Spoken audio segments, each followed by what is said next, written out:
Bismillahirrahmanirrahim. Assalamualaikum warahmatullahi wabarakatuh. Hamdan wa syukran lillah, wassalatu wassalamu ala rasulillah, wala hawla wala quwwata illa billah. Amma ba'du. A'udzu billahi minasyaitonir rajim. Bismillahirrahmanirrahim. Wa kulu washrabu wa la tusrifu, innahu la yuhibbul musrifin. Al-ayah. Shadaqallahul azim. Kaifahalukum jami'an.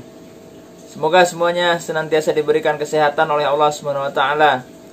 Tentunya di bulan Ramadan ini kita semua mengharapkan kondisi tubuh yang selalu fit, sehat, dan tak lupa sehatnya ini harus sehat yang afiat. Tidak cukup hanya sehat, tapi harus juga dengan afiat. Ya, karena sehat itu tidak menjadi bagus kalau misalnya tidak dengan afiat. Ya, apa bedanya antara sehat dengan afiat? Kalau misalnya sehat, semua pencuri, penjahat itu pasti sehat.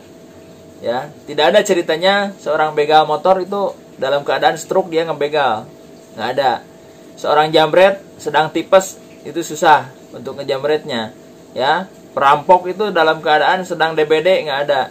Ya, pasti semuanya dalam keadaan sehat, tetapi sehatnya mereka itu tidak afiat. Ya, sehat yang afiat itu adalah sehat yang menjadikan sehatnya ini lebih dekat kita kepada Allah, bermanfaat untuk sesamanya dan bermanfaat untuk dirinya sendiri. Ya, insyaallah. Ya, maka dari itu dalam kesempatan yang indah ini di pagi ini kita akan sama-sama mengkaji dan belajar bagaimana sih caranya supaya kita selalu diberikan kesehatan dan senantiasa sehat ini menjadi sehat yang afiat. Ya, insyaallah. Perlu diketahui bahwasannya puasa ini betul-betul akan sangat bermanfaat dan menyehatkan bagi tubuh kita jika dijalani dengan cara yang sehat dan benar.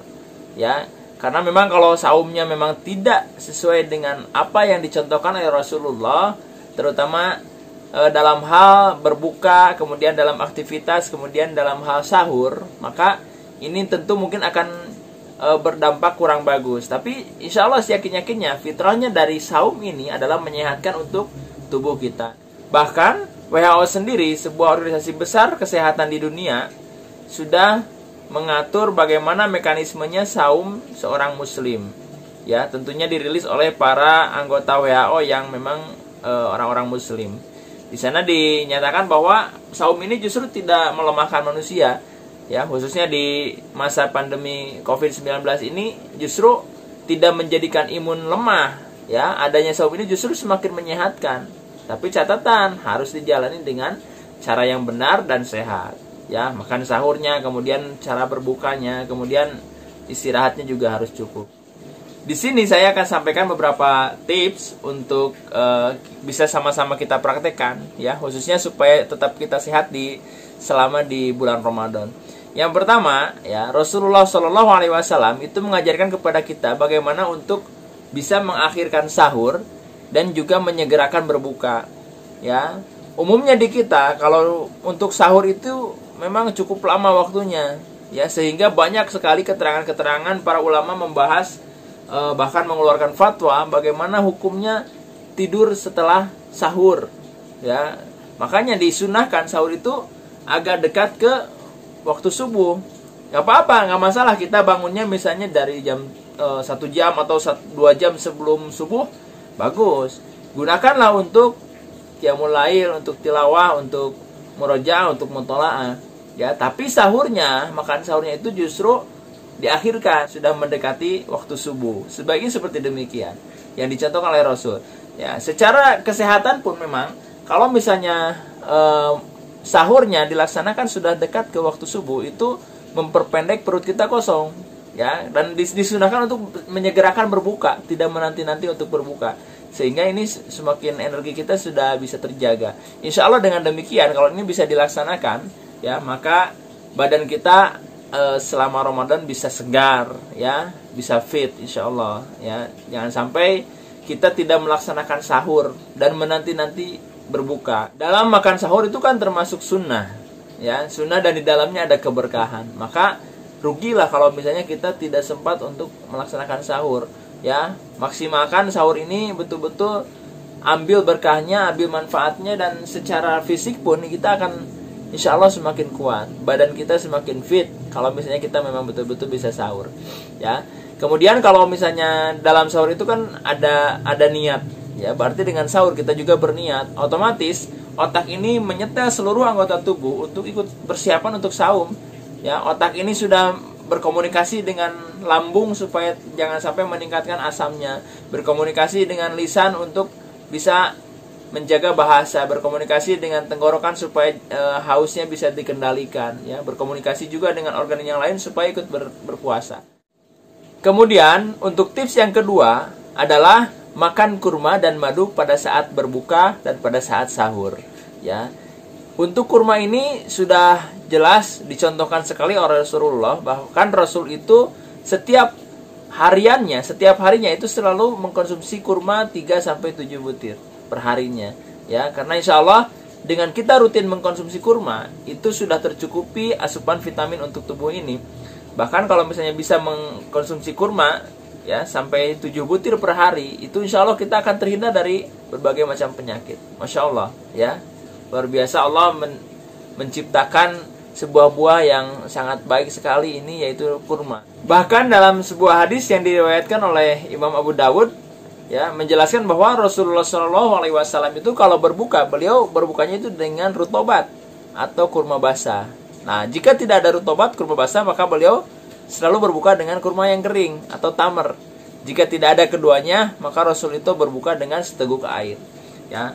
Dan kita pun sudah sama-sama paham bagaimana sunnahnya ketika kita akan berbuka dari saum itu membaca doa yang sudah masyhur insya Allah, ya, yang sudah dicontohkan oleh Rasulullah, zahabaz zama'u wabtalatil uruqu wasabatal ajru insya Allah, ya.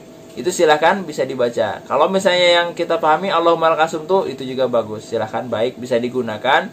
Tapi alangkah lebih afdolnya jika Allahumma lakasumtu itu dilanjutkan dengan doa yang langsung dicontohkan oleh Rasulullah SAW, ya. Baik hadirin rahimakumullah, untuk manfaat dari buah kurma itu sangat banyak, ya. Di antaranya dengan kita memakan buah kurma itu bisa memberikan rasa kenyang, ya. Maka Rasul itu makanan yang istilahnya apa ya, bisa disebut mungkin makanan utama bagi Rasulullah itu adalah kurma.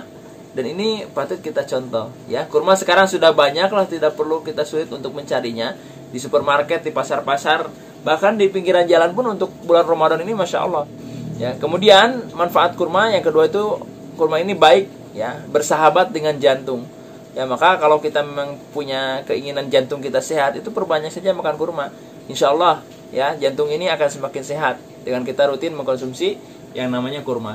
Dan kurma ini juga bisa menekan atau mencegah yang namanya hipertensi, ya, atau tekanan darah yang tinggi.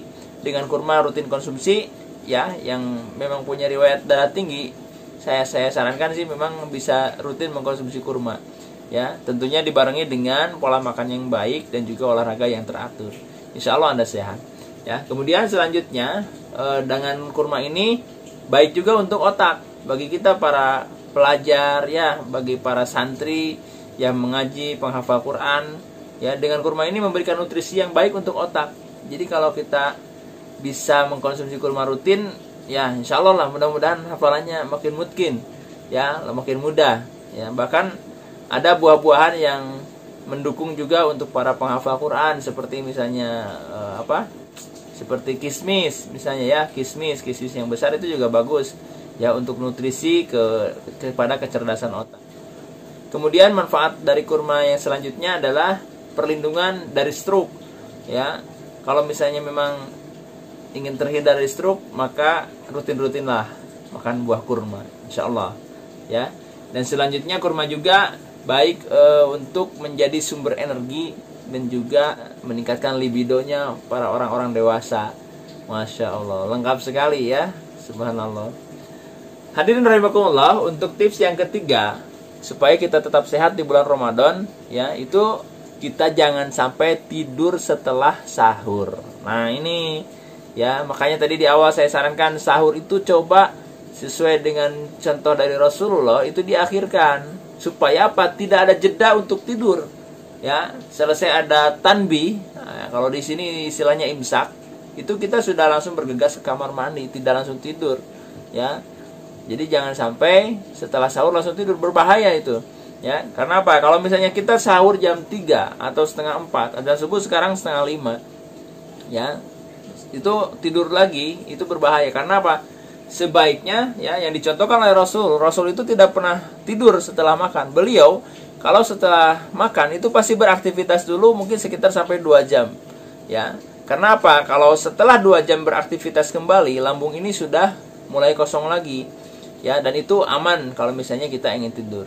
Sekarang bayangkan saja ketika misalnya lambung kita sedang penuh, perut kita sedang penuh, kemudian kita langsung tertidur, ya, maka proses pencernaan ini akan terhambat, ya, akan sangat lambat dan bahkan bisa terhambat, dan itu bisa berbahaya. Zat asam lambung yang akan menggiling makanan pun bisa naik ke kerongkongan, sehingga mungkin tidak jarang orang malah sakit, ya, setelah sahur tidur justru badannya tidak menjadi baik, ya, pasti kepalanya juga pusing lah, ya, kalau misalnya langsung tertidur setelah sahur. Maka usahakan setelah kita makan, setelah kita sahur itu jangan langsung tidur, langsung ambil aktivitas ibadah yang lainnya, ya. Lebih baik langsung ke hamam, kemudian menggosok gigi dan persiapan untuk sholat subuh, ya. Insya Allah tidurnya kapan? Nah, nanti tidurnya juga usahakan, ya, bahkan kalau bisa jangan sampai kita tidur setelah sholat subuh, ya, karena di saat waktu subuh ini adalah saatnya Allah sedang membagikan rizki kepada seluruh makhluk, termasuk kepada kita para hamba-hambanya. Jadi kalau misalnya kita tidur berarti kita kebagian lah istilahnya, ya. Maka ada istilah rezekinya dipatok ayam katanya, ya, itu memang betul, ya. Jadi rezeki kita kedahuluan sama ayam katanya. Jadi jangan sampai tidur di pagi hari, karena as-subhatu tamna'ur rizqa. Tidur di waktu subuh itu adalah penghalang rezeki. Yang seharusnya rezeki mungkin kita dapatkan apa di hari tersebut, itu jadi terhalang gara-gara apa? Gara-gara kita tidur pagi, ya. Dan tidur setelah subuh ini adalah sumber kemalasan, sehingga para ulama menghukuminya itu sebagai makruh, ya. Banyak ulama yang menyebutkan bahwa tidur setelah sholat subuh itu adalah makruh. Tapi sebagian ulama yang lain memang ada yang membolehkan, ya, karena memang secara syariat tidak ada dalil tegas yang melarang untuk kita tidur setelah pagi, ya, tidak ada. Namun tetap, ya, dilihat dari sisi maslahat dan mafsadatnya, itu lebih banyak mafsadatnya. Jikalau kita misalnya terpaksa tidur di pagi hari, maka itu mungkin khusus bagi orang-orang yang memang berkepentingan untuk tidur di waktu pagi tersebut. Contohnya seorang dokter, perawat, atau karyawan yang memang mendapatkan shift malam, berarti kan beliau tidak tidur semalaman, maka diperbolehkan diganti setelah sholat subuh, ya. Atau misalnya pekerja yang memang menuntut aktivitasnya memang di siang harinya pasti akan padat dan pulang kerjanya malam, kemudian berangkatnya harus pagi-pagi, maka terpaksa harus tidur di pagi hari setelah subuh, ya. Itu diperbolehkan dalam kondisi-kondisi tertentu, ya. Bagi misalnya Anda, ya, hadirin yang memang termasuk kepada golongan kaum rebahan, maka kenapa harus tidur pagi-pagi? Itu sumber kemalasan, ya. Kalau misalnya memang kita santai, ya sudah, ya, jangan sampai digunakan tidur, pakai untuk aktivitas yang positif, berolahraga, atau misalnya untuk beres-beres, pokoknya beraktivitas fisik, ya. Kalau misalnya beraktivitas fisik, insya Allah tidak akan ngantuk, ya. Nggak ada kerjaan sekalipun apa, nyapu halaman, mengepel rumah, nyikatin WC dan sebagainya, itu lebih bermanfaat daripada kita tidur pagi. Untuk selanjutnya, supaya badan ini tetap sehat, ya, itu tidak boleh makan berlebihan pada saat kita berbuka. Sewajarnya saja. Rasul mencontohkan, sebelum beliau sholat itu beliau mengkonsumsi 3 butir korma, ya, seteguk air, kemudian 3 butir korma. Setelah itu beliau sholat, ya, dan setelah sholat baru makan. Nah, di kita nih, sebagian dari kita, Allahumma lakasumtu itu langsung dengan nasi gitu kan, tidak dengan yang manis, ya. Makan didahulukan, sholatnya diakhirkan setelah makan, ya. Yang di Rasul contohkan itu kan perut seharian kosong, kemudian kita langsung isi dengan makanan, dipaksa langsung menggiling sebuah makanan, ya, apalagi makanannya yang bersantan atau yang goreng-goreng berminyak, kemudian atau yang berpedas, ya, maka ini tidak baik untuk kesehatan kita, ya. Jadi yang sesuai yang Rasul contohkan saja, kalau kita mau berbuka minum air hangat, kemudian kita makan kurma, ya. Kalau tidak ada kurma bisa dengan pisang lah, kalau bisa pisang raja, ya, itu lebih utama, lebih bagus insya Allah. Makanya rumah sakit lihat pakainya pasti pisang raja ya bagi yang sakit-sakit. Kita bisa pakai pisang raja. Nggak ada pisang raja, apalah minuman yang manis-manis seperti misalnya di kita populernya kolak, ya, itu pun boleh, silakan. Tapi jangan kebanyakan juga, ya. Dan kolak itu lebih sehat kalau santannya menggunakan susu, ya, susu murni yang putih itu, ya, itu lebih baik daripada dengan santan, insya Allah. Selanjutnya, tips sehat yang kelima supaya Ramadan ini tetap fit adalah kita harus bisa menyeimbangkan kandungan gizi dan vitamin dari makanan yang kita makan. Jangan sampai terlalu banyak karbohidrat, terlalu banyak makanan yang berpedas, ya.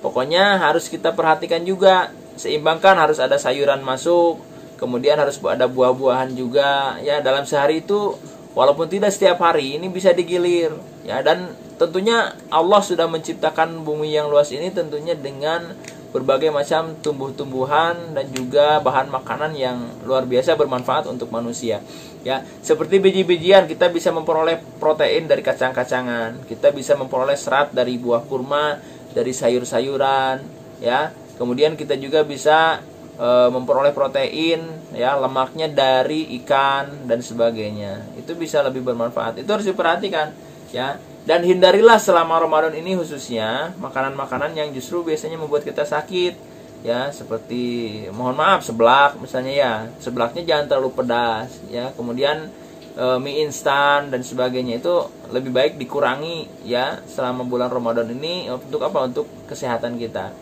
Dan kalau misalnya berbuka itu tidak disarankan dengan yang dingin, ya, karena perut dalam kondisi kosong. Awali dengan minum air putih, usahakan yang hangat, kemudian masuk dulu kurma, ya, sholat dulu, makan dulu baru, ya. Kalau misalnya memang Anda suka yang dingin-dingin, nanti setelah makan, ya, jangan pada saat azan maghrib langsung minum yang dingin.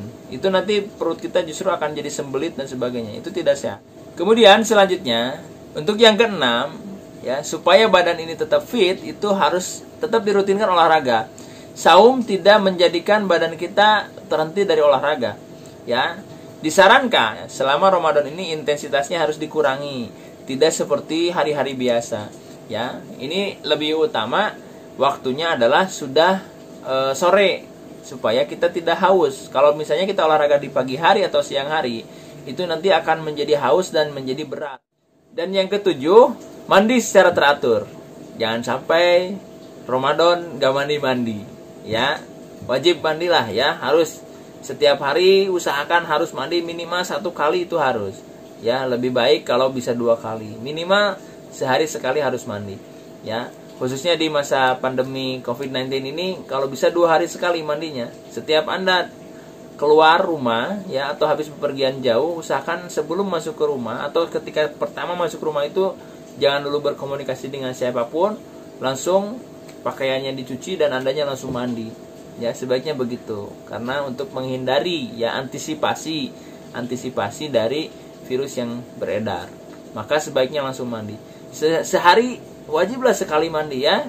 Ini untuk kesehatan supaya Ramadan ini segar, ya. Terutama seperti habis kita olahraga.